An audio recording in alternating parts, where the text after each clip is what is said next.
What do you do when a seemingly normal teenager becomes a killer?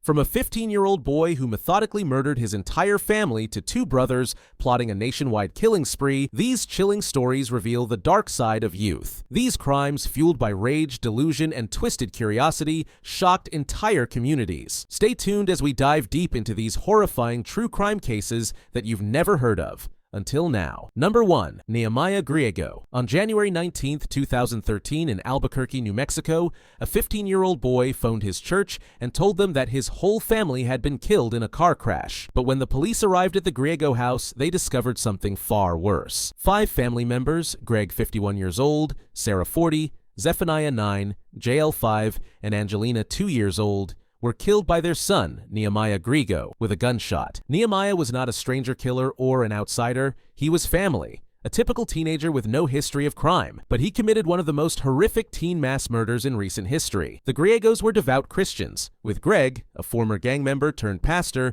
and Sarah, a homeschooling mother who worked in prison ministry. They appeared to be the perfect family on the outside, but behind the walls of their house, Nehemiah had been silently battling dark issues that would eventually drive him to kill. Nehemiah was described as gifted, friendly, and a good wrestler who wanted to serve in the army. His suffering was hidden behind a seemingly normal life. Family members reported that he was outgoing and friendly, but he was clinically depressed and reported hearing voices. Despite these signs, there were no identifiable warning signs. No prior violent tendencies or issues of note. Nehemiah was extremely angry that night. He grabbed a .22 caliber rifle from his parents' closet and killed his mother while she slept. He dragged her body into the living room and showed her to his younger brother, Zephaniah. When Zephaniah was shocked, Nehemiah shot him in the head. He went into his sister's room where Jael and Angelina were crying. He shot them each in the head, one after the other. Jael was shot twice in her body. Nehemiah wasn't finished yet. He waited until 5 a.m. when his father, Greg, came home from his night shift job. Greg came home, but he was met with a barrage of shots from an AR-15. In a sudden and coordinated attack, Nehemiah sent a photo of his mother's body to his 12-year-old girlfriend,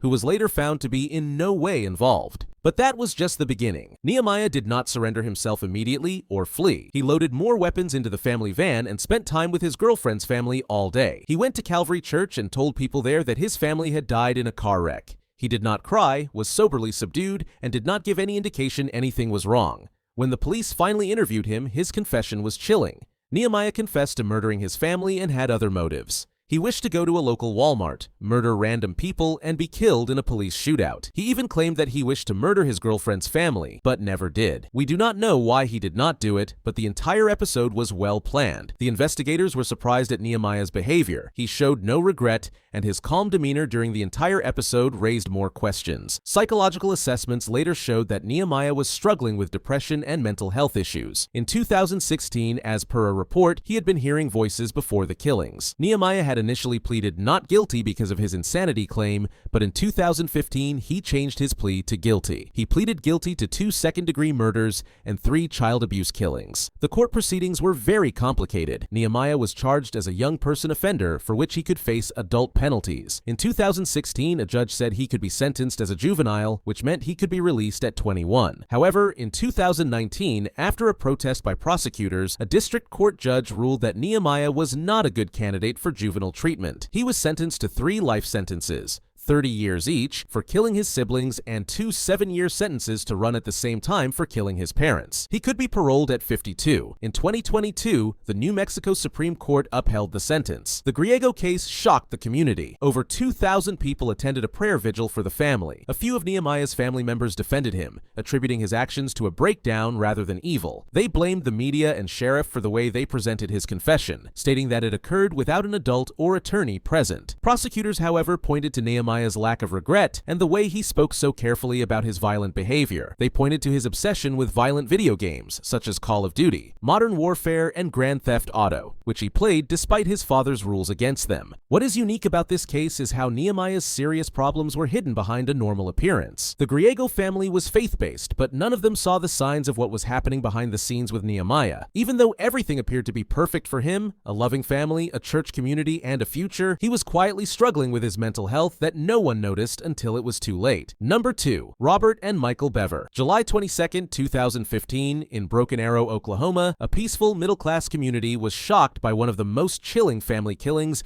in recent history. Shortly before midnight, a 13-year-old girl called 911, her voice little more than a whisper, frightened. She told them her brothers were attacking the family. When officers arrived, they found a ghastly scene, blood covering the house and 5 family members dead. The victims were David, 52, and April Bever, 44, and 3 of their children, 12-year-old Daniel, 7-year-old Christopher, and 5-year-old Victoria. Their 13-year-old daughter, who called 911, was critically injured but remained alive. A 2-year-old toddler, Autumn Bever, was safe and left behind, as reported. But the biggest surprise, the attackers were not random. The attackers were Robert Bever, 18, and his 16-year-old brother Michael. The teenagers had brutally attacked their parents and siblings with hatchets and knives and stabbed them multiple times. Some of the victims suffered at least 20 stab wounds. This was not a raging crime. It was planned, deliberate, and part of some twisted scheme. Weeks after the killing spree, police released a chilling report. The killings were not spontaneous. They were planned for months. Robert and Michael Bever had been practicing it all with creepy detail, desiring to be the most notorious mass killers in American history. According to Robert's confession, the family's slaughter was only the beginning. They had schemed to kill as many as 50 individuals in a countrywide killing spree. The brothers were extremely interested in shooting sprees and looked up to killers like the ones at Columbine. The investigators found that they researched how to kill quietly, how to disable security, and how to escape the police. They even had lists of weapons, the number of people they wanted to kill, and escape routes. The scariest thing they found, however, was a video journal on a USB drive. In the video, Robert talked about the rush he thought he would get when killing. The brothers also had cameras in their house to record part of the attack. What's even more chilling about this crime?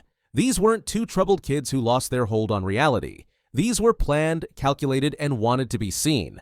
Robert, the older of the 2 brothers, was the mastermind. In interviews, he was calm and detached, even calling the murders necessary. Michael, however, did appear to struggle with his feelings.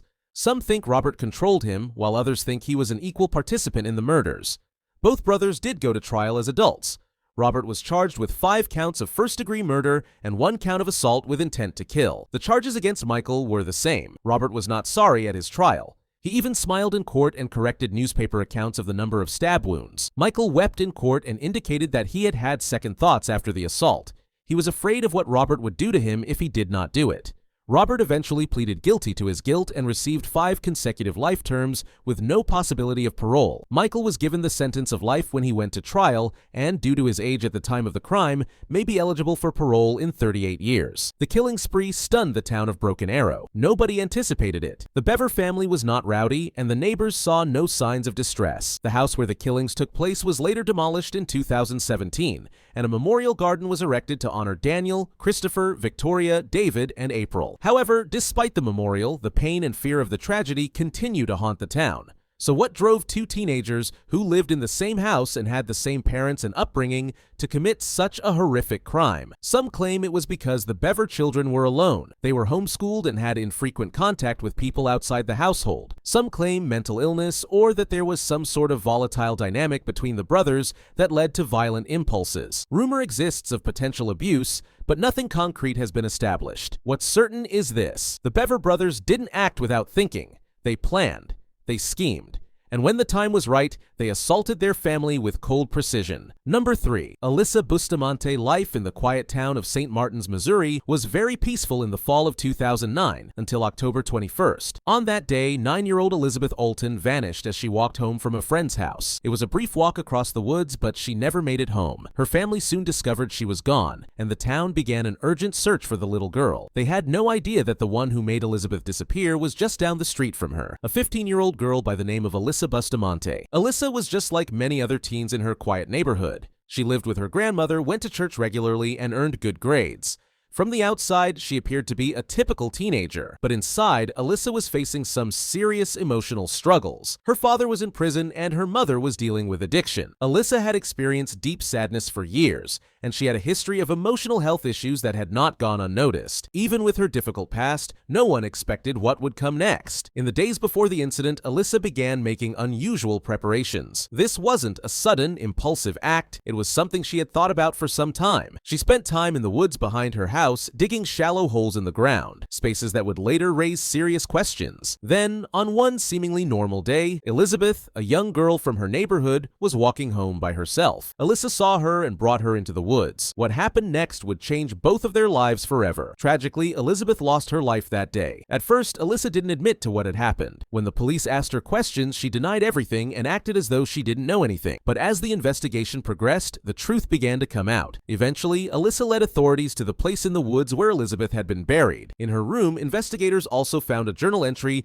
that gave insight into her mindset, one that left many stunned. The writing was blunt and lacking in emotion. Alyssa described the event in plain terms, without much reflection. She mentioned feeling nervous, but also described the experience as if it were just another activity in her day. What stood out most was the complete absence of regret in her words. Her attorneys argued that Alyssa's mental health challenges played a big role in what happened. They said she had long struggled with depression and emotional instability and didn't fully grasp the consequences of her actions. On the other hand, the prosecution painted a different picture. They said this wasn't about anger or retaliation. According to them, Alyssa had been curious about what it would feel like to take a life. It was this idea, they said, that made the case so chilling. In 2012, Alyssa pleaded guilty to second-degree murder and another related charge. She was sentenced to life in prison with the possibility of parole, though she won't be eligible for release for many years. By the time she is, she'll have spent most of her life behind bars. The case received national attention, not only because Alyssa was so young, but because of the unusual nature of her motive. Most teens who commit serious crimes are reacting to emotional trauma or overwhelming circumstances, but Alyssa's motive was different. There was no revenge, no sudden burst of anger. It seemed she simply wanted to know what it would be like, and that idea deeply unsettled many people who followed the story. Elizabeth Olten's family was left heartbroken. Her mother described her as sweet, kind, and full of life, a girl who always smiled and trusted others easily. The tragedy came from the fact that she trusted someone who meant her harm. She was just a child who never made it back home. The house where Alyssa once lived was eventually sold. The wooded area behind it, where the tragedy took place, remains untouched, still quiet, still overgrown. For those in the community, it's a somber reminder of what happened and what was lost. The Alyssa Bustamante case has become part of a larger conversation about youth, mental health, and the justice system. It raises questions about how to identify emotional distress in young people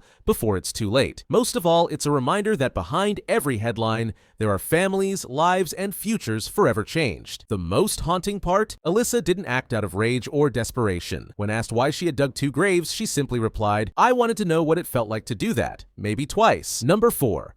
Kip Kinkle's Springfield, Oregon was just a normal small town in the spring of 1998, quiet and serene. But on May 20th, all that would end. Kip Kinkle was a 15-year-old sophomore at Springfield High School. He would go on to shatter the peace with a fatal rampage that would forever stain his hometown. Outside, Kip seemed like a typical teenager. His parents, William and Faith, were respected teachers, and Kip appeared to be a normal kid. But at home, it was much worse. He was diagnosed with dyslexia as a child, so he struggled in school and with peers. He was held back in the 1st grade and had difficulty connecting with his peers. His growing fascination with guns, explosives, and violent thoughts was his escape. Kip became fascinated with mass murderers and books on how to make bombs. Though shy, his fascination with destruction was extremely uncharacteristic. By May 20th, Kip was mentally unwell. He was diagnosed with paranoid schizophrenia and began hearing voices telling him the world was evil and he needed to do something before it was too late. The delusional thoughts made it difficult for him to distinguish between what was real and what was not, and it propelled him toward violence. Earlier during the day, Kip had been suspended from Thurston High for the possession of a stolen handgun. His father picked him up from school, but instead of going home to receive the results, Kip took matters into his own hands. He shot his father, William, in the back of the head using a .22 caliber rifle. Later, hours after his father was murdered, Kip's mother, Faith, came home and he shot her in the garage, including a fatal shot to the face. Then he spent the rest of the evening alone, patrolling the house, listening to music, and getting ready for the next stage of his killing plan. The following day, Kip packed a rifle, 2 pistols, and hundreds of rounds of ammunition into a trench coat. He drove to Thurston High, prepared to carry out his act of violence. At approximately 7:55 a.m., Kip entered the school cafeteria and started shooting a semi-automatic rifle. In seconds, chaos broke out. 17-year-old Ben Walker was shot in the head and died instantly. 16-year-old Mikhail Nikolausen was shot and died as a result of his wound. Over 25 students were injured, some of them seriously. But amidst the terror terror, a band of courageous students charged at Kip